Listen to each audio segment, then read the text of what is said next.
You can probably tell by now, but I am really, really, really good with women, wooing them over, and even sometimes I kiss them on the cheek.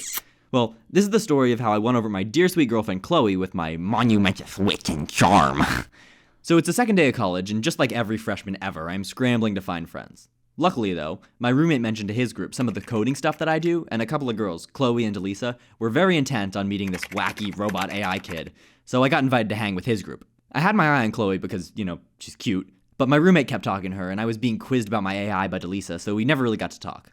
Because they were talking so much, though, I asked my roommate if he was into Chloe, and he was like, Well, she is pretty, but yeah, I don't know. I don't think so. She is cute, though. which is very much not a dibs, so I still had her on my romantic radar. The next day, I see her briefly in the school chapel, and she mentions that in her dream I was having a really bad crack trip in a toga, and her and my mom were trying to calm me down, which is really a crazy thing to tell a guy you just met, but fuck it, I'm down for anything. We hang out in groups like that for the next couple nights and get to know each other a little better. To quote her diary from around this time, I remember being instantly intrigued by him.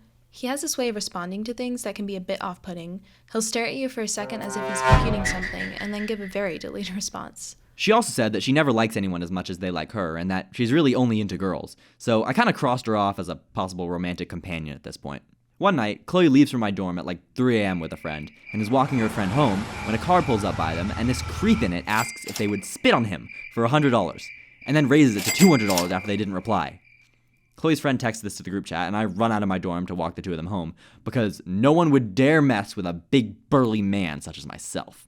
The next night, basically the entire freshman class of our college comes over to my freaking ginormous dorm room, and we're hanging out, having a great time, and to quote Chloe's diary again, Elijah's shoulder starts looking quite comfy, so I lean on him and he leans back. we stay there chilling until everyone else has left, but my roommate eventually comes back, so we walk around campus some. Suddenly, we're cuddled up on a bench, and we realize that it's 5 in the morning. I walk her home, but I don't kiss her because I'm a pussy. The next day, I am utterly distraught. She's not texting me back, so I mope around, thinking, Oh, this must be what the kids call a one-night stand. As I wander around campus, coming to terms with the fact that I'll be alone forever, I take pictures of the bench where we had sat the night before, and I draw a storyboard of last night when I fell in love.